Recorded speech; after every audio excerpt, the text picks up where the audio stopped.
Welcome back to CicadaClan. So much has happened in year 2, I'll just get into it. We're going in reverse allegiance order today. You will see why later. There's a lot to process here. In the nursery, we have Bitter Lilac, Clover Kit, and Sapling Kit. Bitter Lilac is a former loner who joined the clan near the end of the year. A couple months later, a rogue left her litter of kits to the clan, who Bitter Lilac decided to adopt.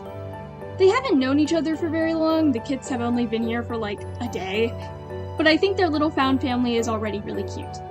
I like to think that the reason Bitter Lilac stepped up was because the kits were outsiders, just like him, and because of that, he already felt a kinship towards them.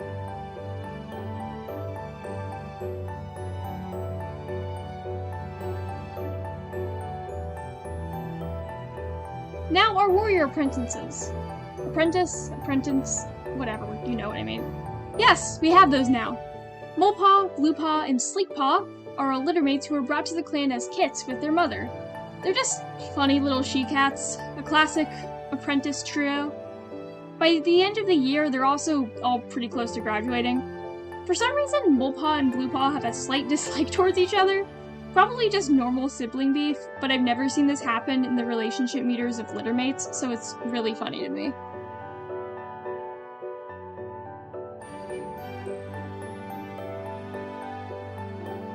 Okay, warriors. Oh my god, there's so many of them, we're doing this in 2 parts. Also, Clip Studio lost the Speedpaint, so I'm just gonna fade it in. Nothing's really happened with Mitch Burst. He's developed crushes on a couple of cats, including Leaf Patch, but nothing's come of that yet. Interestingly, he's very devoted to the clan and the warrior code. Multiple times he's gotten suspicious of other cats when they question the leader. I wonder if any of his heightened loyalty comes from the fact that CicadaClan is all Midge Burst knows. After all, the whole clan raised him, especially Golden Star. It's interesting to think about. Leaf Patch brought in almost all of the new cats in the clan this year, so she's basically the PR person at this point. She fought a dog and got away unscathed, so on the surface level she's chillin'. Underneath all of that though, she is maintaining 3 crushes and is basically the protagonist of a visual novel dating sim. Someone help her. Pinerump's chillin'. I'm happy to say that Pigeontail's feelings are no longer one-sided. They're not mates, but they're best friends and definitely more. She still confessed to Cinderflex several times though. So many times.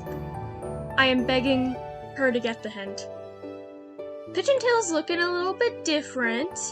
She led away 2 large dogs from the camp on separate occasions, and the second time, the thing got a bite out of her. Despite losing half of her face, she's doing pretty good. She's gotten closer to Pinerump and also has a decent relationship with her apprentice, Sleekpaw.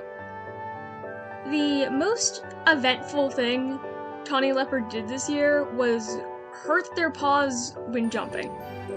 All of my suspicions of this cat have been cleared. There's nothing to worry about here. Now that their kid is out of the nursery, Tawny Leopard has just been hanging out. Okay, time to rapid fire. Beanie Baby is a former kitty pet and mother of the apprentices. She's a proud mom and loves her kits more than anything. Dandelion Wool and Rush Rustle are both from the old clans, and separately managed to survive on their own until finding CicadaClan. Rush Rustle was actually a leader beforehand, but after the Great Battle, he renounced his title and 9 lives for failing to protect his clan.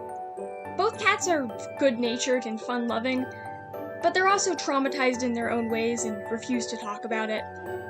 Pale Days joined after their 2 legs passed away. He also got picked up and dropped by an eagle and somehow survived. This is his only personality trait. And finally, Heckhold Bubble, along with having the hardest name to say ever, was originally a loner who offered help to anyone who wandered near her home. Basically a kitty cat handyman. One day, however, a patrol found her injured and bleeding in a bush, and Golden Star, knowing she couldn't just let a cat die, graciously invited her to camp. She's been here ever since. Okay, finally I can talk about this. We have a medicine cat now! And it's Chestnut Paw! Well, okay, we have a medicine cat in training, but it's better than before. Soon after the death of Duck Whisker, StarClan guided Tawny Leopard to find the kit that they knew was destined to read the stars. They knew that the clan needed a strong, persistent young cat that could face the training of a medicine cat on their own. While Chestnut Paw is that cat, the journey has still been challenging. After 8 moons of training, she still struggles to remember the locations of herbs, and her connection to StarClan is only beginning to develop. Luckily, she's stubborn enough to not let a roadblock stop her, and she knows that soon enough she'll earn her full medicine cat name. And now we're here, where I must reveal something to you all. We have a new leader. Yes, Golden Star is dead. Yes, already. No, I will not explain what happened yet, I'll do that later. In the meantime, meet Cinderstar. This man has turned out nothing like I expected him to, in the slightest.